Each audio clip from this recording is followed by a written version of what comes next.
I'm Ben Brookhammer, and you are listening to The Ben Brookhammer Show. Today is Saturday, October 4th. Welcome to the first episode. What is this show all about? Well, it's about the facts. It's about creating a platform to share them with the people they impact the most. We'll focus primarily on St. Louis politics, including state and federal issues that impact us here at home. There's a lot happening right now, right in front of us, that's shaping our local community, from city halls to county council and county executive. I'll talk about all of it, always presenting the facts, unaltered, unfiltered, and unintimidated, allowing you to form your own opinions. So if that's the show, then who am I? Well, I'm a neighbor, I'm a community member, I'm someone who's in the business world, including starting and managing my own, someone who believes in common sense policies, low taxes, limited government, and always living and leading with dignity, character, integrity, accountability, and respect. I'm a proud Republican and proud capitalist. I truly do believe our country is the greatest on earth, and we need to preserve the American dream, not just for our own futures, but the futures of the generations that will follow and inherit the consequences of our actions that we make today. The decisions we make today will have lasting impacts. The decisions we make today will have lasting impacts. But the show is not about me. It's about our community. It's about the issues. It's about the facts.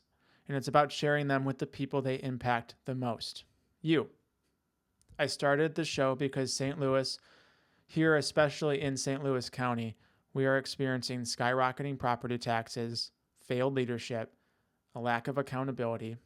We've seen deep corruption.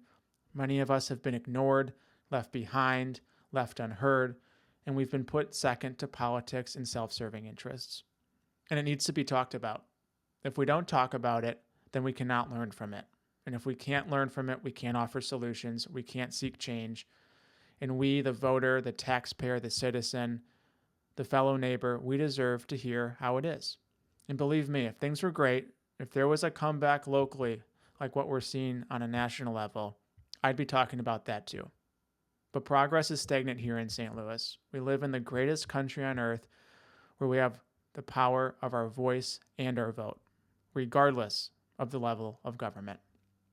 Local government awareness and involvement is vital, and it should not be forgotten.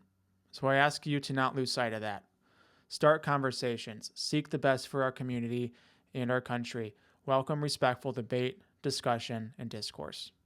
The goal of this show is to educate and bring to light many of the things that are right here in front of us.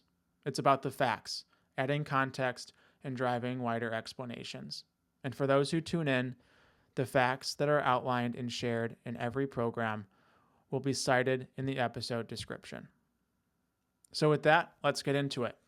There's two things I want to talk about today. One is budgetary for St. Louis County, and the other is a federal item that does address us as well. A little bit of a twist I think we'll see in an election season next cycle happening in 2026.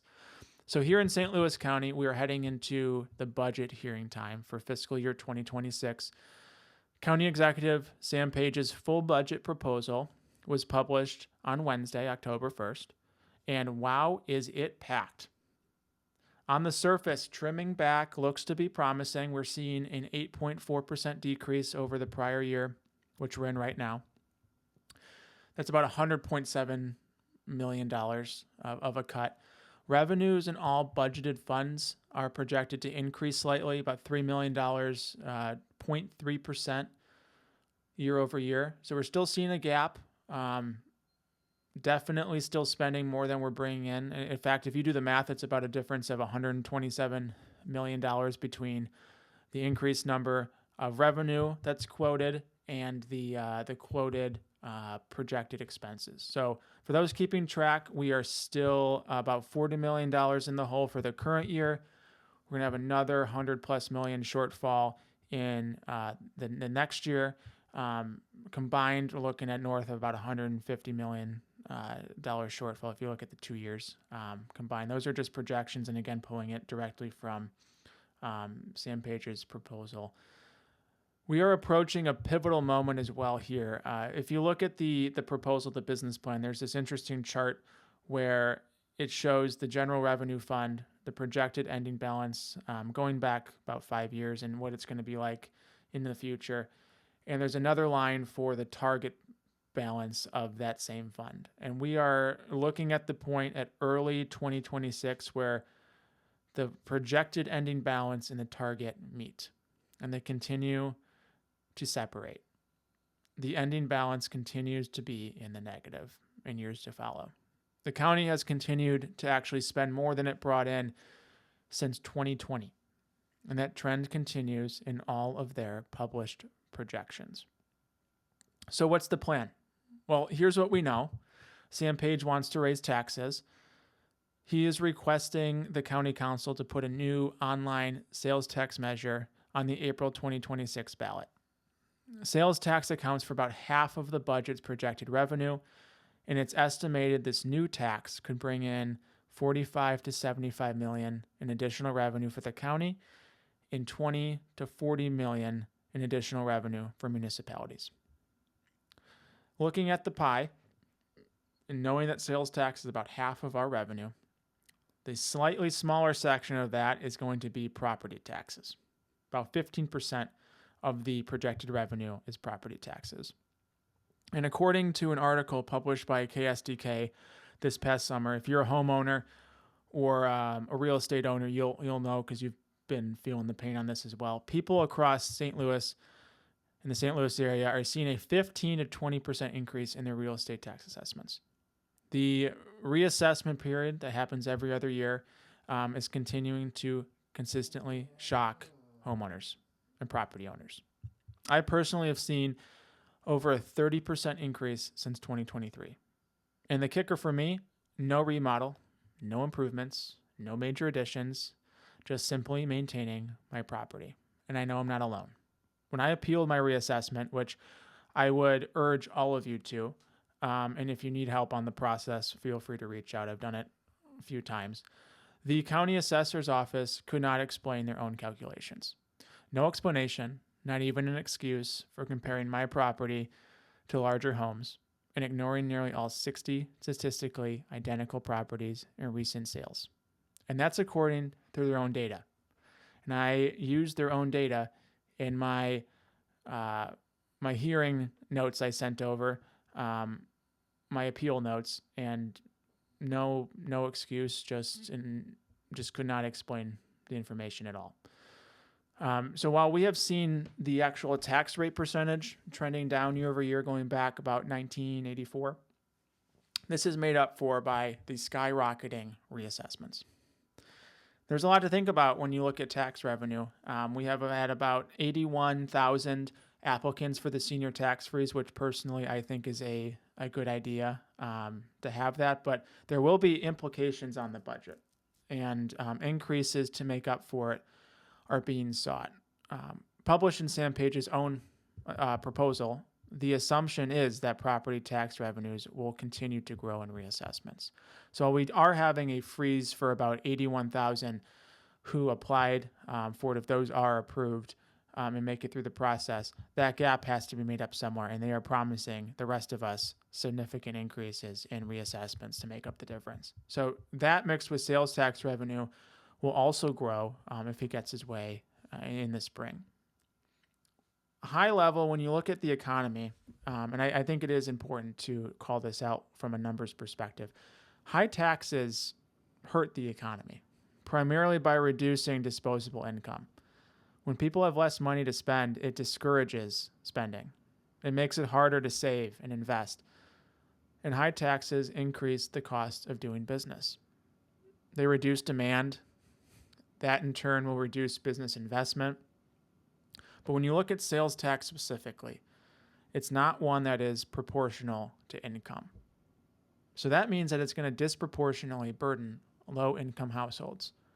Across the board, though, it reduces spending. It encourages shopping elsewhere. And because government revenue from it is dependent on our consumer behavior, it creates a very volatile situation in government budgets. On the other side of the equation, You can't look at a budget without looking to see where your spending is. High level for now, there are proposals on a functional level that I'll highlight here. And due to differing size and scope of each, here are both the dollar and the percentage amounts. And there are a lot of shocking figures, so I hope you're sitting down. There's 23 of them. I'm going to read through them. You can skip forward a couple minutes if you don't want to hear me read through all these, but they will be listed in the description. I'll make sure to put them in the description. And this is a proposed figure. This hasn't made its way through the county council yet, but this is what Sam Page has proposed. St. Louis Economic Development Partnership increasing $388,000 or 8%. Department of Planning increased $1.2 million or 59.2%. Spirit of St. Louis Airport increased $2.6 million or 6.6%. Department of Transportation and Public Works increase of $304,000 or 0.2%. Child Service Fund increase of $68,000 or 0.1%. Department of Human Services increase of $121,000 or 2.6%. Public Administrator decreasing $8,000 or $7,000, 8707 to be specific, 0.6%.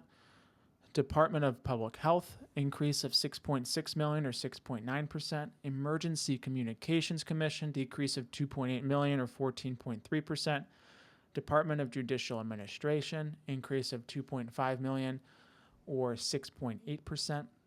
Department of Judicial Services increase $1.9 million or 4.7%. Municipal Court decrease of $81,000 or 3.5%. County Police increase of $9.3 million or 5.1%. Prosecuting Attorney increase $972,000 or 6.0%. Parks and Rec, big decrease there of $5.2 million or 11.4%. Department of Administration, decrease of $1.2 million or 7.4%. County Assessor, decrease of $1.5 million or 7.1%. County Council, decrease of $55,000 or 1.5%. County Councilor, increase of $510,000 or 8.4%. County Executive, increase of $2.7 million or 40.9%. Board of Election Commissioners, increase of $3.2 million or 42.3%. Department of Information Technology, increase of $5 million or 20.6%. And lastly, the Department of Revenue, decrease of $720,000 or 5.3%. So there's a lot in there. Again, I'm going to link these or note these amounts in the description. And of course, as I noted at the beginning of the episode, everything's going to be cited. So every fact that I go through is going to be cited in the description. I'm going to link the proposed business plan as well as the budget. And as we start to continue to talk about this in future episodes, I'll make sure the links are continuously updated as well there. So those are the functional areas. There's two examples recently to kind of speak to the culture of what we're going up against that I just want to discuss quickly in the episode, and then we're going to flip over to that federal issue. But, looking at some of the red flags, if you will, while a drop in the bucket after we've gone through some significant figures, and when you're looking at a budget of over $1 billion, it might not seem like a lot, but it does speak to the culture. The $36,000 that Sam Page spent on those flyers to campaign against Prop B, which that's the issue that brought him an indictment on 3 counts. Had he not been limited on his spending to avoid a bid process, according to the news that was reported and the items of the case, which he had to reduce the recipient list significantly in order to bring it to that level that wouldn't require a bid process, I know we would have seen this number way higher than it is now. So that's something that speaks to the culture. Time will tell how that pans out. We'll continue to follow that case and touch on it from time to time. But time will tell if he will look to interfere his finger on the scale with an online sales tax measure that he's hoping to push through on the ballot. I hope not. Again, I don't think that sales tax item is good for our community. And when you look at the economic cases and points, everything that points to the result of high taxes. It does not make sense at all. Another example, fiscal year 2025 for Bi-State Development Agency. That's the agency that manages the region's metro public transit system. Their budget period and their fiscal year a little bit different, but it does include $197.1 million from the county. Metro leaders were just in county council chambers on September 16th. I was at that meeting, so I did hear it firsthand from the public audience. They're experiencing a $7 million deficit, and they asked the county to make up the difference. $7 million is a lot of money, but let's add some more. They want another $3 million plus for their dream of route frequency increases, adding service to current routes. And that's without them returning service to pre-COVID levels, meaning that they're not bringing back routes that they got rid of that were there before COVID. And I bring that up because there was a section after their remarks where the county council could ask questions. And that was something that one of the members brought up, is that they're not bringing back pre-level or pre-COVID levels. They're adding frequency to the levels of routes they have now. And they're not doing that return, which I think should be something that is looked at additionally before you throw in more money into the system. But Sam Page's budget proposal for fiscal year 26 recommends that they get $194.7 million. So they're going to be getting less money when they clearly overspend with what they're given now. And that's just going to be something that we'll have to see how it plans out. Again, this is a budget proposal. The county hasn't made a decision through the process yet. That's still panning out, through the rest of the year. But this will be something interesting to watch. This is a big item, so definitely will not lose sight of that one. But last topic before we wrap, I want to touch briefly on the federal level and Missouri's congressional impact. Not the redistricting. There's actually something that came out yesterday in the news. Cori Bush is looking to make a return, hoping to win back her House seat that she lost in the primary battle that we saw in the last election cycle for the 1st District. Cori Bush, one of the members of the squad. So she is part of the far left in the Democratic Party. And if you look at what's happening in the party today, the base keeps moving further and further left. So a little bit of look at what she did when she was in Congress, some of the different things she stood for, which I would think that some of her ideas probably have not shifted. She claimed to deliver $2 billion for her constituents, something she campaigned on. Something that was also heavily debunked. I'm going to link the article in the description. She pushed for $10 trillion in spending with her fellow squad members. She was investigated by the Department of Justice for campaign finance spending concerns, and her husband was charged with wire fraud linked to COVID relief funds. So that's the former member of Congress, now candidate. That's her record, and those are the facts. You want a sneak preview of what a squad reunion will look like? Pushing policies that do not work. And that's not just my opinion. That's the economics and the case examples and the facts behind it. Socialism? I don't think so. Look at Venezuela. Socialism, though, on U.S. soil, I think, I just want to point at, which is also a district represented, you have AOC, home of AOC, New York, and Chuck Schumer. Self-declared socialist Zoran Mamdani is running for mayor of New York City, looking to eliminate private real estate. He wants to raise the minimum wage. He believes in government-owned grocery stores. And this is all coming from his website. So, again, the factual representation, this comes exactly from his website, which this last point, shockingly, he wants to tax neighborhoods based on, he wants to tax whiter neighborhoods. He wants free transit, free childcare, and placing heavy taxes on business owners, job creators, and the wealthy to pay for all of his free programs. If his campaign website, which again, that's all from, which every single one of those points comes from, if that doesn't offer enough for you, just look at his record. calls to defund the police, which the squad loves to shout that, and refusing to enforce federal law, which we're seeing a lot of that as well in the blue areas. That's just going to create dangerous and disastrous environment. We've been seeing it on nightly news. We've been seeing it on TikTok and Facebook and Instagram. It's creating a massive disaster. And on top of all of that, he's also going to be pretty much responsible for an economic meltdown in New York. So that's today's Democratic Party. Those are two topics that I think are a good start to the show and kind of sets the tone. So we're going to be looking forward to getting into more on future episodes. But again, these are the facts. So definitely want to make sure that everybody is aware of what's facing our community. Those are the facts. This is the Ben Brokammer Show, and I hope you will tune in next time. Thanks for listening.